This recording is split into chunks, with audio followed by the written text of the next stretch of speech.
Di kedalaman hutan tropis yang lebat, di antara pepohonan yang menjulang tinggi dan rindang, hiduplah seekor harimau bernama Rangga. Nama Rangga menggema di seluruh penjuru hutan, bukan karena keberaniannya yang luar biasa, melainkan karena kekejaman dan keganasannya yang terkenal. Banyak hewan menjadi korban taring dan cakarnya yang tajam. Karena itu, Rangga dijuluki Raja Hutan, penguasa tahta kegelapan di kedalaman rimba. Bayangannya saja sudah cukup membuat bulu hewan-hewan lain merinding. Suatu hari, di antara dedaunan yang rimbun dan sinar matahari yang tembus menerobos kanopi, seekor kelinci abu-abu gelap mungil bernama Bubu tersesat.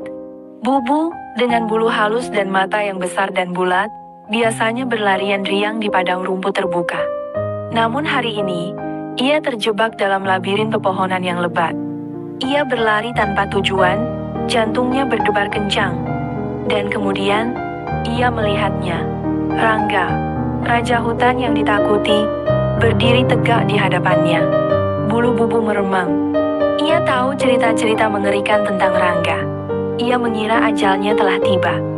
Namun, Rangga hanya menatapnya dengan tatapan yang, walaupun masih mengintimidasi, tidak menunjukkan niat untuk menyerang.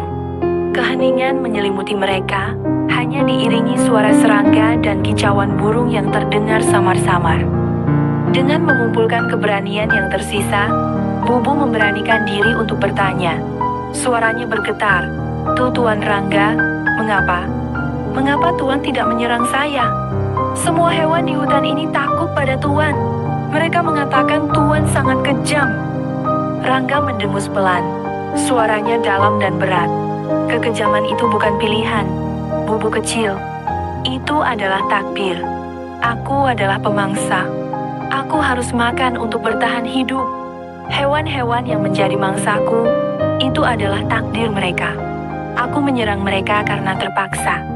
Karena lapar. Hari ini aku tidak lapar." Kata-kata Rangga menggema di telinga Bubu. Ia tertegun. Ia baru menyadari bahwa ia telah menilai Rangga hanya dari cerita-cerita yang beredar di hutan. Ia belum pernah melihat Rangga dari sudut pandangnya sendiri. Ia belum pernah mendengar penjelasan Rangga sendiri. Rangga, sang raja hutan yang kejam, ternyata juga memiliki kebutuhan dan takdirnya sendiri. Bubu mengangguk perlahan, mengerti. Ia menyadari bahwa setiap makhluk hidup memiliki perannya masing-masing dalam ekosistem hutan. Ada yang menjadi pemangsa, ada yang menjadi mangsa, ada yang kuat, ada yang lemah. Tetapi, semuanya sama-sama bagian dari ciptaan Sang Pencipta. Tidak ada yang sepenuhnya baik, dan tidak ada yang sepenuhnya jahat. Semuanya memiliki alasan dan takdirnya sendiri. Dengan rasa syukur yang mendalam, Bubu mengucapkan terima kasih kepada Rangga dan berlari menjauh, kembali ke padang rumput yang aman. Ia membawa pelajaran berharga dari pertemuannya dengan Rangga. Ia belajar bahwa menilai sesuatu hanya dari satu sisi saja adalah sebuah kesalahan. Setiap makhluk hidup memiliki cerita dan takdirnya masing-masing, dan itu adalah anugerah dari Sang Pencipta. Dan Rangga, raja hutan yang ditakuti, hanya menjalankan takdirnya sebagai pemangsa, sebuah peran yang mungkin tidak ia inginkan, namun tetap harus ia jalani.